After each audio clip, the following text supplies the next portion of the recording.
நம்ம சேனலை பார்க்குற வியூவர்ஸ் எல்லாருக்கும் வணக்கம். நம்ம தோலோட ஆரோக்கியம் நல்லா இருந்தாதாங்க நம்மளோட அழகு அதிகமாகும். ஸோ தோல் வந்து மென்மையாக இருக்கணும், அதே மாதிரி ஈரப்பதத்தோடு இருக்கணும். இதெல்லாம் இல்லாமல் போனால் வறண்ட சருமமாக மாறி நம்மளோட அழகுல குறைய ஏற்படுத்தும். அது மட்டும் இல்லாமல் நம்ம தோலில் கிருமிகளும் அதிகமாகும். ஸோ இதை கிளியர் பண்ணுறதுக்கு அத்தி மரப்பட்டை அப்புறமா அரச மரப்பட்டை இது ரெண்டுத்தையும் வச்சு ஒரு சூப்பரான தைலம் ப்ரிப்பேர் பண்ண போகிறோம். இந்த தைலத்தை பாத வெடிப்பு இருக்கவங்க யூஸ் பண்ணலாம். அதே மாதிரி விரலோட இடுக்குகளில் பார்த்தீங்கன்னா அரிப்பு அப்புறம் புண் ட்ரை ஸ்கின் ப்ராப்ளம்லாம் இருக்கும். அவங்களுக்கும் இந்த மருந்து ரொம்பவே யூஸ்ஃபுல்லாக இருக்கும். ஸோ வாங்க வீடியோவில் அந்த மருந்து எப்படி ப்ரிப்பேர் பண்ணணுங்கிறத பார்த்து தெரிஞ்சுக்கலாம். நான் கொஞ்சமாக அத்தி மர பட்டைத்தூளையும் அரச மர பட்டைத்தூளையும் எடுத்து வச்சுருக்கேன். இதை தண்ணியில் கொஞ்சம் போட்டு நல்லா கொதிக்க வச்சிடலாம். இந்த ரெண்டு பட்டைத்தூளும் நாட்டு மருந்து கடைகளில் ஈஸியாக கிடைக்கும். இது வந்து நல்லா டீ டிகாஷன் மாதிரி ப்ரௌன் கலரில் வரும். ஸோ இந்த ஸ்டேஜில் ஒரு பிஞ்ச் அளவுக்கு நான் மஞ்சள் பொடியை சேர்த்துக்கிறேன்.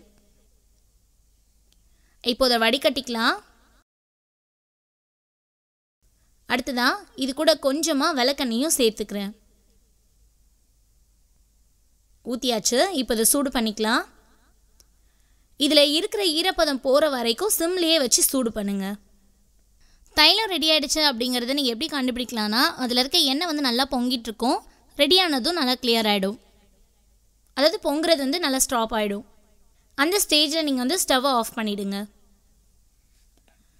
இப்போது நமக்கு தேவையான இந்த தைலம் வந்து ரெடி ஆகிடுச்சு. இதை நீங்கள் ஸ்டோர் பண்ணி வச்சு கூட யூஸ் பண்ணலாம். இந்த தைலத்தை நம்ம யூஸ் பண்ணுறதுனால நம்ம ஸ்கின்ல இருக்க கிருமிகள் எல்லாத்தையும் நீக்கிடும். அது மட்டும் இல்லாமல் ட்ரை ஸ்கின் ப்ராப்ளம் இருந்தால் அதுவும் சரியாயிடும். முக்கியமாக பாத வெடிப்பு அப்புறம் விரல் இடுக்குகளில் இருக்கிற புண்களை ஆற்றும் திறனும் இந்த தைலத்தில் இருக்குது. என்ன வியூவர்ஸ், பாத வெடிப்பு அப்புறம் காலில் இருக்க புண்களுக்கு நம்மளே வீட்டில் தைலம் ப்ரிப்பேர் பண்ணிக்கலாம். இது ரொம்ப ஈஸி தான். ஸோ கண்டிப்பாக ப்ரிப்பேர் பண்ணி பார்த்துட்டு உங்கள் ஃப்ரெண்ட்ஸ்க்கும் இந்த வீடியோவை மறக்காமல் ஷேர் பண்ணுங்கள். இதே மாதிரி இன்னும் நிறைய டிப்ஸோட அடுத்த வீடியோவில் உங்களை நான் மீட் பண்ணுறேன்.